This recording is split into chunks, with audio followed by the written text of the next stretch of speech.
So today I'm going to talk about air quality, and mostly what I'm interested in is sort of multicultural, multidisciplinary research experiences.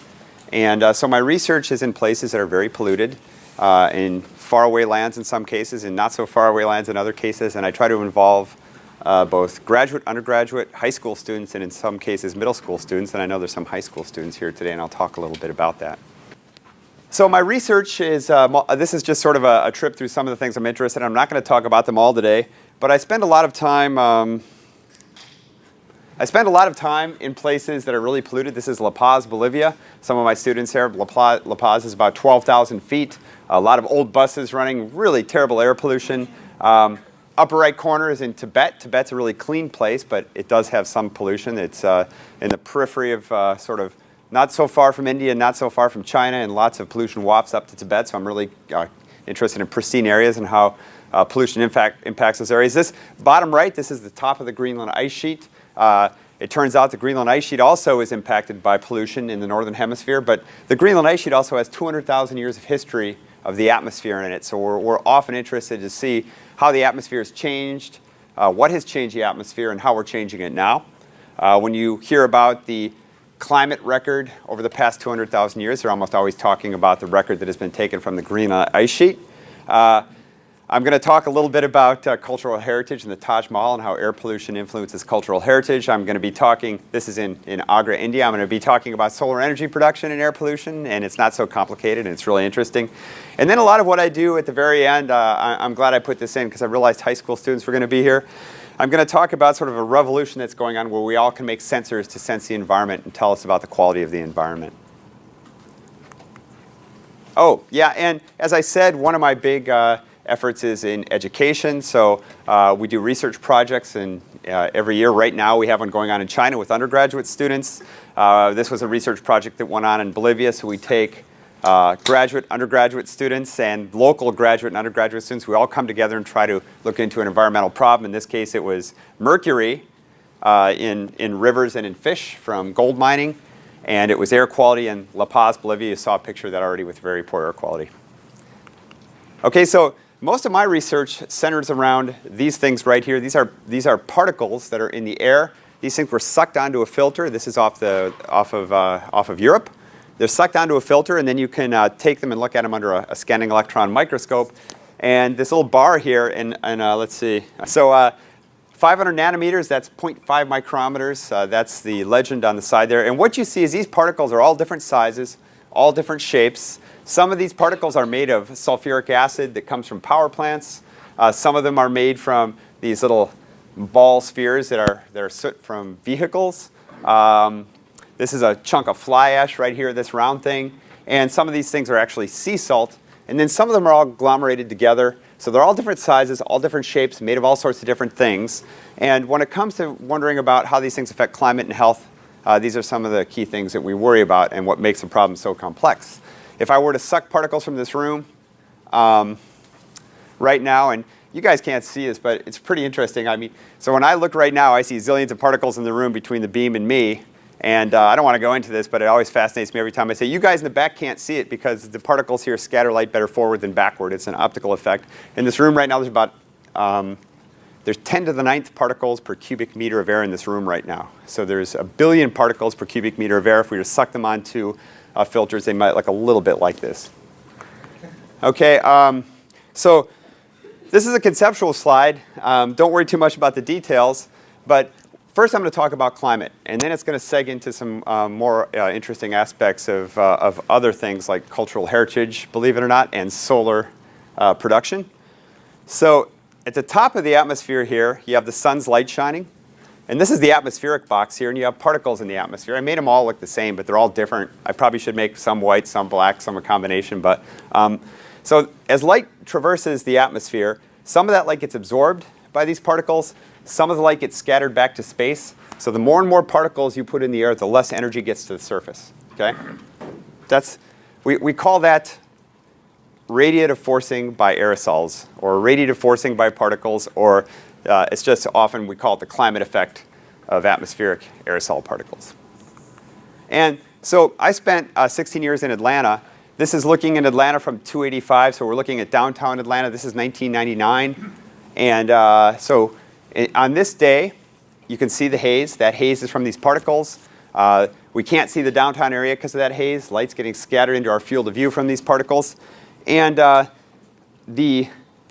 haven't said anything about this yet, but the particulate matter concentration in the air is about 35 micrograms per cubic meter.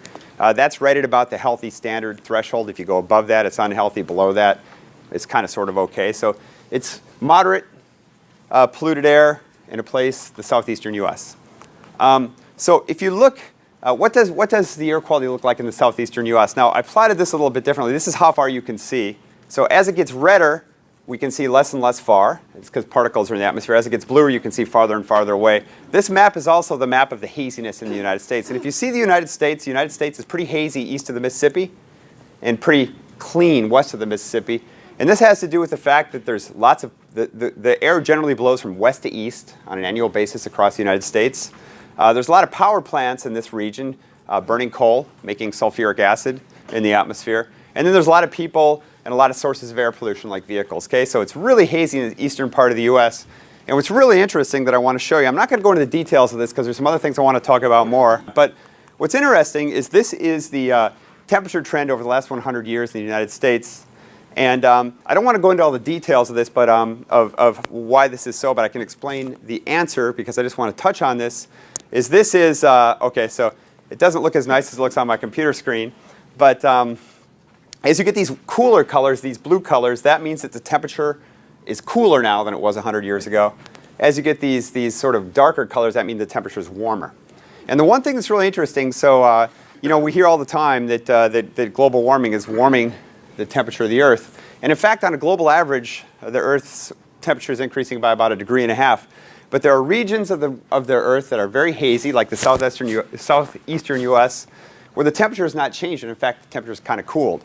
And the reason the temperature is cooling in these places is because this blanket of haze, these haze particles, are actually making less energy get to the surface and heat the surface up less. This is often referred to as global cooling, but this is why you can't take any place and just say, okay, I'm taking this place here, and look, global warming is occurring because, I guess not because it's cooling there. Well, let's see, maybe, not there either. Well, up here it is, right? So you have to take the big average. The other thing I'll just mention is one of the successes is over the last 10 to 15 years, because of controls on our power plants and our vehicles, the air pollution has decreased by about 20 to 30% in the southeastern U.S. So it turns out that this cooling effect is starting to go away. And now we're starting to see this true warming effect over the longer haul. So I want to talk about climate. This haziness affects the energy balance. And so now I want to move to China. And I want to talk about true haziness. So in China, I said that the PM concentration about 35 micrograms per cubic meter in Atlanta. This is China. This is in 2002. This was in Science Magazine, an article that me and a friend of mine wrote. And this is a clear day, but you can only see about 1 kilometer. The particulate matter concentrations were about 150 micrograms per cubic meter. Super unhealthy, and you can't see very far. You suck particles onto a filter. This is the filter is actually white, and the filter looks black. Okay? It's a combination of these black particles, and then there's kind of these white particles from burning biomass and burning coal. Super, super hazy. And what's interesting about that, and you can see this effect in this area, I want to talk about some stuff that segs into the things that I'm really interested in recently, and this is something I'm interested in too, though. So if you look at plants in this whole region of China that's so polluted, it's hard to see here, but those plants have a black sheen on them. So we're real curious, so we figured that maybe these particles are depositing to plants and screwing up photosynthesis. So we put these little tiny grids on there that we could look at under the scanning electron microscope, just like that first picture I showed you. We let them sit there for a couple of weeks, and then we went and looked at them, and if you look at them, this is 4 micrometers right here, but you see a bunch of little particles here that are all sorts of sizes and shapes, just like I told you. This is kind of zooming out. You see all these little particles all over. So over a 2-week period, about 30% of the area of the leaves was covered by these pollution particles depositing to the plant leaves. And in fact, you can see this around here sometimes, but in these polluted countries, if you take a leaf and you have a white shirt and you wipe it on your white shirt, you'll see a streak of black from all the stuff, all the soot that's depositing on them. So I don't want to talk too much about math, but I don't know, I know there's a lot of people better in math than me, but we came up with a little mathematical model that said as these things deposit, how much energy gets through. And this is part of it. I don't want to talk about that, but it's not all that complicated if you're an expert in this area. And but what we did, this is over time, we came up with a model. This is the amount of energy lost by particles depositing to leaves in that area. So what you see is over about a 2-month period, if we go up here, about 35% of the energy was being scattered and absorbed by these particles at the surface. And indeed, we did some follow-up studies in places like China and India. In very polluted places, they're losing about 30% of photosynthesis due to these particles depositing to the leaves. And we've done a bunch of follow-up studies on this. And so why that's interesting is because, so this is going to 2009. That was 2002. So in 2009, I was invited to go and give a seminar in Agra in India. And so they said we could go look at the Taj Mahal. So this is the Taj Mahal right here. And on the sides of the Taj Mahal are some mosques. And we were invited to go and look at these mosques up close. And so I got close, and these guys here were cleaning it. So right here, you can't quite tell. I'll show you some more pictures in a minute. It's super brown. And right here, they're cleaning it. And so they told me, they said, oh, the problem with cleaning it is it's very, very difficult. It takes a really long time. It's kind of expensive in the grand scheme of things, and people want to come see the Taj Mahal once in their life, and then sometimes they're going to be cleaning that huge dome. You know, you can't even get a picture there. And so I started thinking about it, and I was like, well, why is that? Why is the Taj Mahal dirty? And they said, oh, we're not really sure. There's a bunch of industries around here. We think it has something to do with that.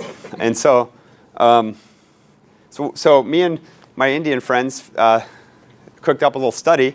It was real simple. There's a Taj Mahal. And there's one of the mosques on the side again. You can see these are clean. They're cleaning those.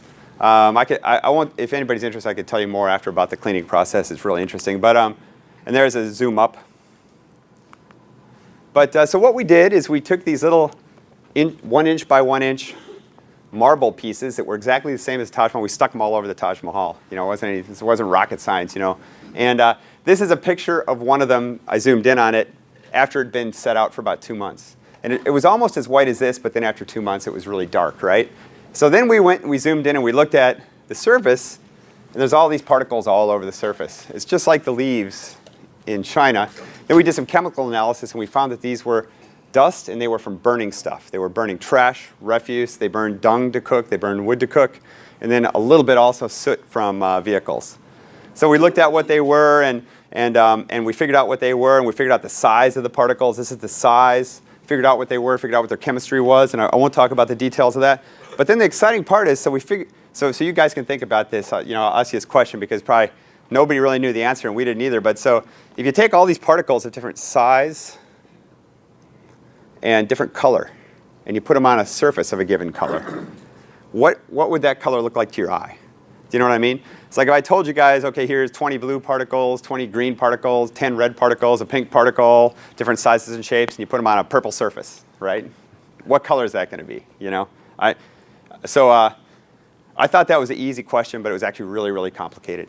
So we came up with a model to figure that out, and basically what we did is, so it turns out that we had a very sophisticated physical model for how these particles scatter and absorb energy, how then photons bounce off the surface, hit the particles again, it goes on and on and on, and then it comes to our eye. And it turned out it was really interesting. After much work, we came up with a model, and then our model, it was really weird. Our model estimated a position on a color wheel, believe it or not. It's just like when you paint your house. So the color is three things. It's well, one way you can think about it is it's value. If you move up and down here, so black would be one value up to white, and then as you move out, it's chroma, and chroma is the strength of the color, and then as you move around, it's kind of the different slight changes in the color called hue. So it took us a really long time to figure this out, so we had a model that could say if you put pollution on a surface, what color would it be? And this is what our model looks like. Don't worry about the details here. But in the end, this is our model, what it estimated the color would be in a sort of semi-quantitative sense. The color came right out. And the important part for this was that we looked at the particles. We knew what they were made of. We could infer the sources, whether they were burning biomass, was coming from soot from vehicles, or was coming from dust. And then we figured out what fraction of each one of those was discoloring the Taj Mahal. And then we gave this to policymakers in the city, and we said, here's what you're going to have to do to change the color of the Taj Mahal. And so within 2 weeks of our paper coming out, the parliament in India met and discussed our paper and came up with policies to lower air pollution in the city. I won't talk about that. It turns out that they had very strict things about no burning of anything in India. They burn almost all the trash and refuse they generate. And 90% of all trash and refuse in India is burned on the street right outside their house. And also no cooking with biomass, which everybody cook with biomass. So it turns out nobody apparently followed the rules. So it's just happening. What's been happening all along is still happening. But it got covered a lot. It was really good for us. And I think at the end of the day, it really showed me that that when you do something, I used to think that if I just did really good work, that other scientists would see it. And it took me like 25 years of being a scientist to realize that all these papers I had written, only my friends had really read. So it shows you have to do things that other people are interested in, and then you have to have the right people do PR for you, right? So I'll show you more of that. So this trend, all of a sudden, I figured this out 5 years ago. So this is going to be a trend, and as I wind down through my talk here, you'll see what I mean by that. Oh yeah, and our article was covered in National Geographic as well. And I don't want to say, yeah, I'll just keep it at that. And so what's interesting is this, my theory is that in these polluted places, the natural color of the environment and the color of the built environment is radically changing. If you go to China, everything in the urban areas is like brown or gray or blackish from these particles depositing. And my theory is that people's mental health is being affected by this. I can't say for sure yet, but I don't like going there and breathing in this stuff and seeing it. I mean, I love going to China. China's an amazing place, but I don't like going to the urban areas and seeing all this pollution.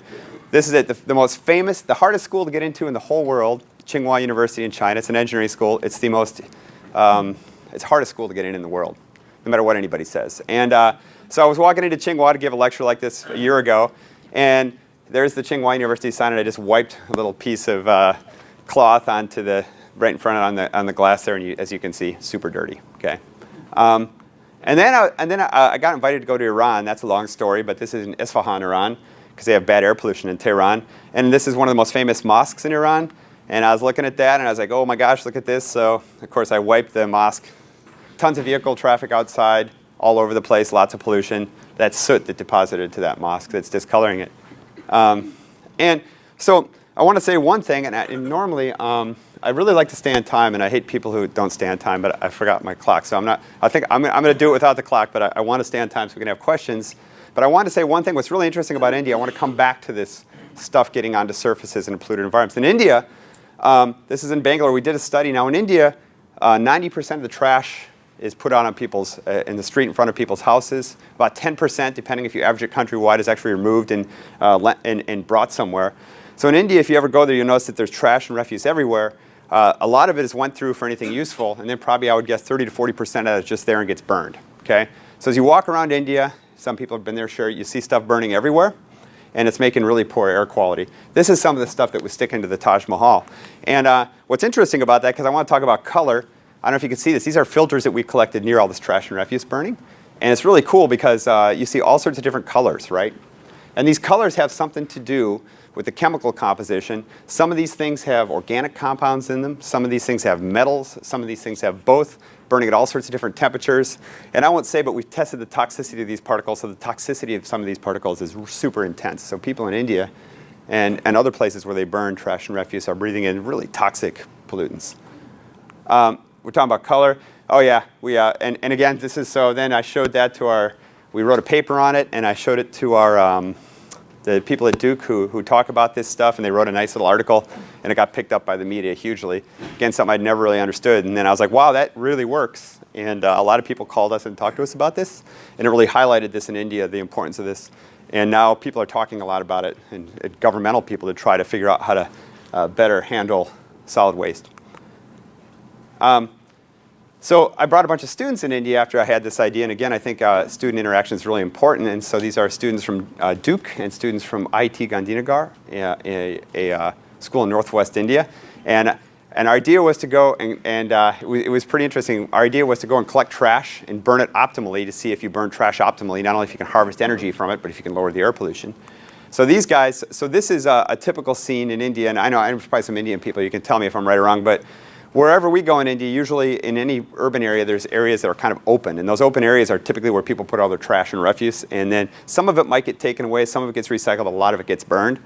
So we went and we were measuring, first of all, the emissions from trash and refuse. And then so we'd measure the emissions, and the students would divide all the trash and refuse up, and then we went and carefully burned it back at our place to see if we could burn it in a way that would make it less toxic. So I won't talk too much about that, but my sense is that in India there's going to have to be some pretty large-scale municipal solid waste incinerators to solve this problem, at least in the short term, near short term. And yeah, and everywhere we went, I mean, one thing that's really interesting is, kind of people are the same everywhere. And I think one thing that's been really fun for us is we got to meet lots of people from all over. And we've had lots of fun. And, especially in India, we had lots of children who were following us around and helping us out. And I think it was a great experience for all of us, especially for, like, you guys are in high school. You're not too far away from, you're a couple years away from all these students from Duke who are here and the students from IT Gandhinagar. So during that trip, let's see, I think this is the last part of my talk.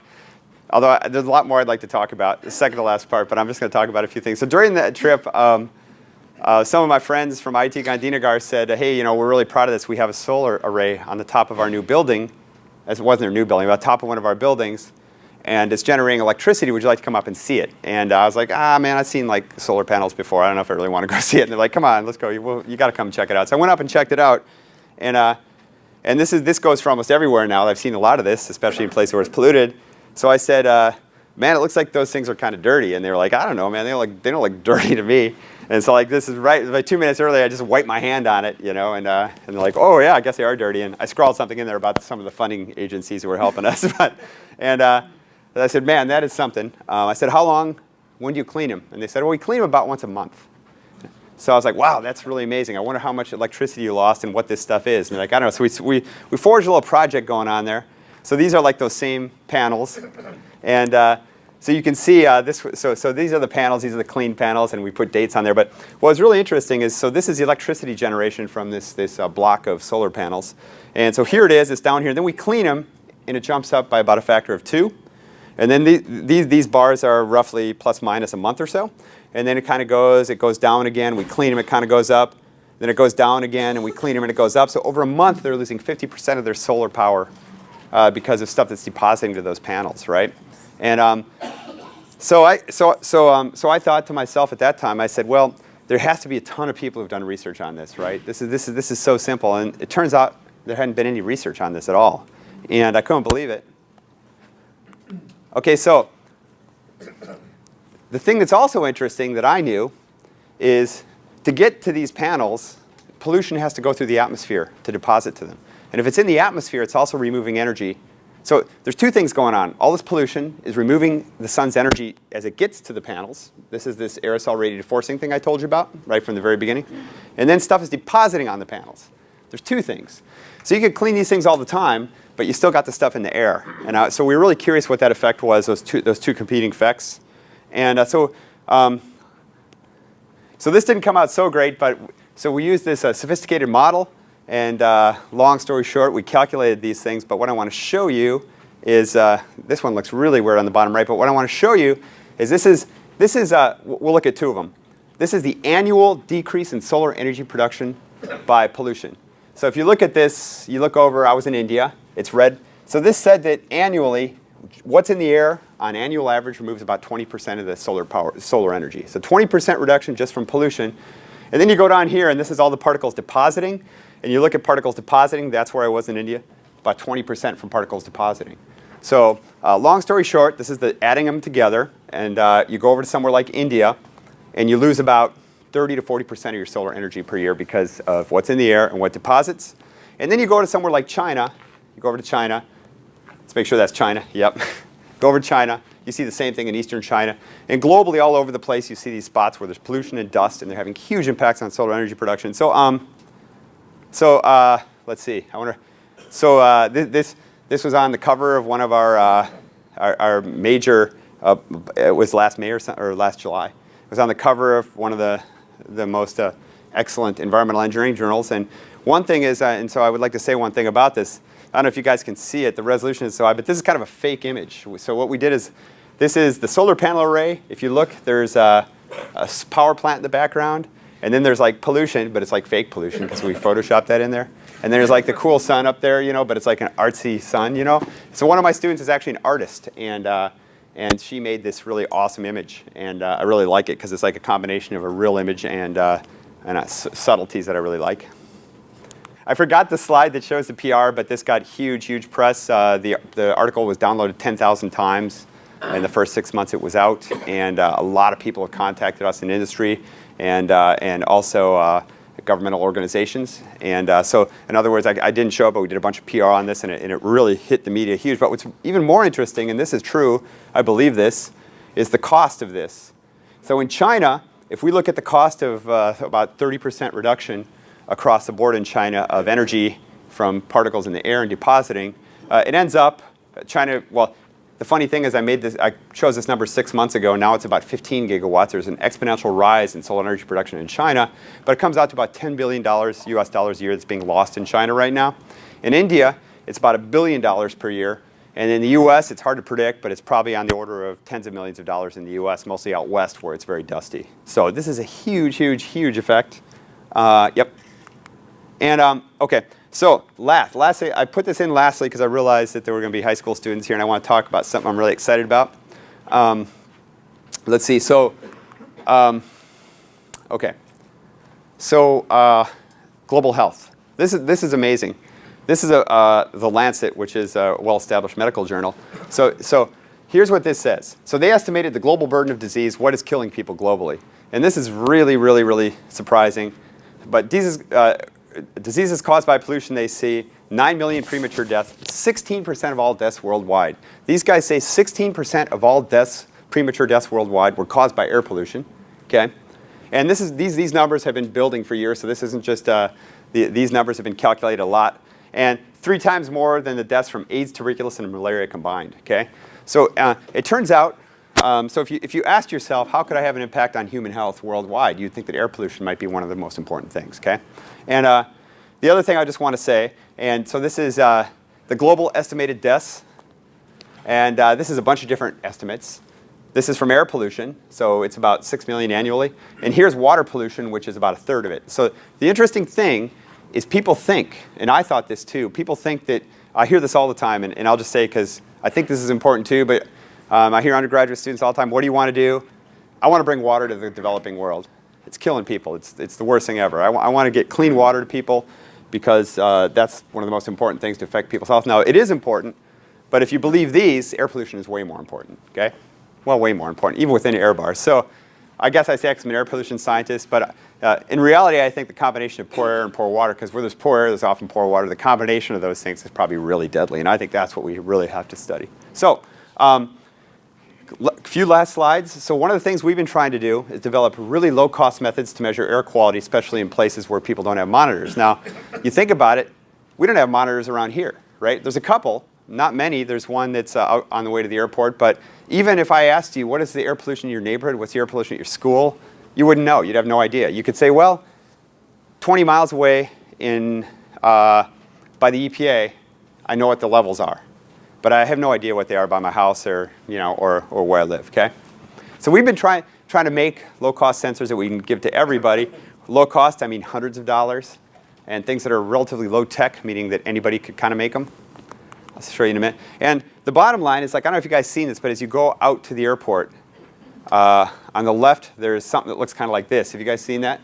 That's one of the EPA's roadside monitors, right? Yeah, right? And so if you look in the measurements that occur in these things, and one of these things measures particulate matter, this thing right here. So that's about a $30,000 instrument. It's really finicky. It's got to be in this enclosure.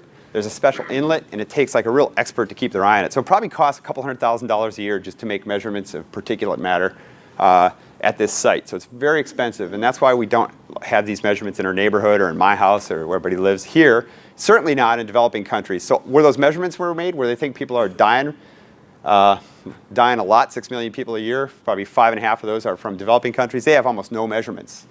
That's one of the reasons we got to be careful about trusting those estimates too. So anyway, we've made a whole bunch of packages, and I want to say something about this. I got a couple more slides. This is what they look like, and we have high school students making these. My son's in high school, and he's working on this with us. But so, for example, this right here is kind of like an Arduino board. Do you guys know what Arduino boards are? Right? Do you guys know? Does anybody know how to do Arduino programming back there? Do you guys know anything about that? Right, it's not that complicated. If you know programming, you can do it. So there's an Arduino board. It's running a program here, and then we have all these sensors that we connect that we've tested, and the sensors give information that is stored. We also have wireless information. So these guys right here, this is measuring a whole bunch of stuff, but this little guy here is PM 2.5. Then we do things like we've made a whole bunch of prototypes. We put them in little cases for personal exposure, and people carry them around. We've done this in China and India and Bolivia and Bangladesh and Israel. I can't remember a few other places too. And so these are my students. Usually what we do, this is at the top of Peking University, the second hardest university to get into in the entire world. You know, we're talking about University of Chicago and Harvard. Not even close. None of those people would have got into Peking University or Tsinghua University. So anyway, we're on the roof of Tsinghua University. None of us went there, but we have friends there. We usually take our boxes, we test them for a few days, we compare them with reference measurements to make sure that they work well. And don't want to talk about this. This is kind of what some of the measurements look like. I'll just show you real fast, just give you an idea of what this looks like, and then I have one more slide after this, I think. So this is this is time right here. So this is when we put one of the sensors is outside at somebody's house, right? This is outside at somebody's house, right? And if you look, you go over here. These concentrations are also often 150 micrograms per cubic meter. It's really, really, really unhealthy. And this is inside their house when they put a filter in their house, right? So if you filter your air, it can be low. And then this is in their house. We didn't tell them, but we had a filter, and then we take the filter out. We didn't tell them if it was on or out. We also tested some health markers. I want to talk about that. This is when the filter's not on. This is the indoor air.